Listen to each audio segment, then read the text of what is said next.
कंधे में rotator cuff के कौन से टियर को बिना सर्जरी के ठीक किया जा सकता है? पीआरपी, ग्रोथ फैक्टर या स्टेम सेल के माध्यम से। तो दोस्तों समझना ज़रूरी है कि आखिर कौन सा टियर हुआ है। तो ये रोटेटर कफ आपको दिखाई दे रहा है।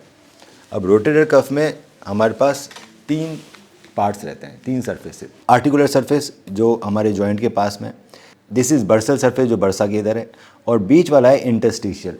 अगर आपका टियर इंटरस्टिशियल है तो डेफिनेटली इसमें सर्जरी की ज़रूरत नहीं पड़ेगी और ये ग्रोथ फैक्टर से बिल्कुल ठीक हो सकता है। अब ग्रोथ फैक्टर या पीआरपी या एसीपी आप ही के ब्लड से बनता है, सो हम 15 to 20 ml ब्लड लेते हैं, उसको हम स्पेशल वायल में सेंट्रीफ्यूज करते हैं, उससे से हम ग्रोथ फैक्टर और प्लेटलेट्स अलग निकालते हैं।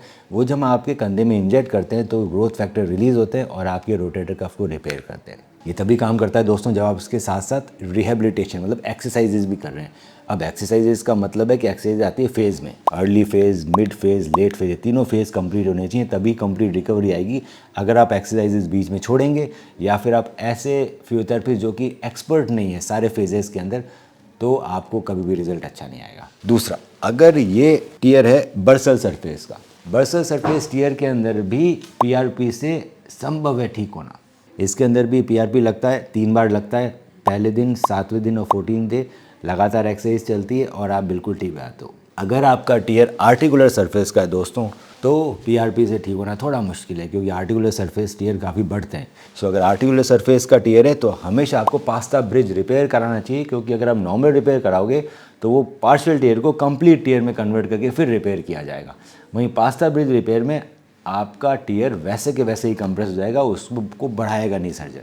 अगर आपका टियर कंप्लीट है सो डेफिनेटली उसके अंदर पीआरपी का कोई रोल नहीं है, आपको सर्जरी करानी पड़ेगी, पर सर्जरी दूरबीन से होती है दोस्तों। अगर आप इग्नोर कर दो अपने टियर को, कराओ मत, तो क्या होगा?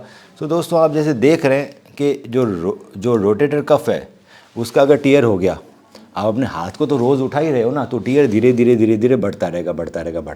अभी धीरे धीरे टियर जब बढ़ेगा, अगर यहाँ से फट गई मांसपेशी और पीछे जाती रहेगी तो मांसपेशी 2 काम कर रही है। एक तो हाथ उठाने का काम कर रही है, तो हाथ तो उठना धीरे धीरे कम हो ही जाएगा। दूसरा, ये छत की तरह है इस ह्यूमरस के, अगर ये छत हट गई टियर के कारण, जब टियर रिट्रैक्ट हो जाएगा तो ये ह्यूमरस का हेड ऊपर जाता है, इसको बोलते हैं प्रॉक्सिमल माइग्रेशन ऑफ ह्यूमरस। ऊपर जाके ये ऊपर वाली हड्डी है एक्रोमियम, इससे टकराता है और इस जोड़ की अर्थराइटिस चालू हो जाती है, मतलब ये जोड़ खराब रहता है शोल्डर जॉइंट। इस कंडीशन में रोटेटर कफ रिपेयरेबल नहीं रहता, वो नॉन ऑपरेटेबल आता है कि अब हम रोटेटर कफ को रिपेयर कर ही नहीं सकते। इस कंडीशन में सिर्फ एक ही चीज़ हो सकती है, वो रिवर्स शोल्डर रिप्लेसमेंट, जो कि बड़ी सर्जरी है। तो दोस्तों इस टियर को इग्नोर नहीं करना चाहिए। ये टियर हो जाता है पर ये टियर ठीक भी हो सकता है सर्जरी से और बिना सर्जरी के भी। अगर आपको डाउट है तो आप हमें अपनी MRI भेज सकते हैं, उसकी डिटेल में स्टडी करके मैं बताऊँगा सबसे बेस्ट इलाज क्या रहेगा आपके लिए।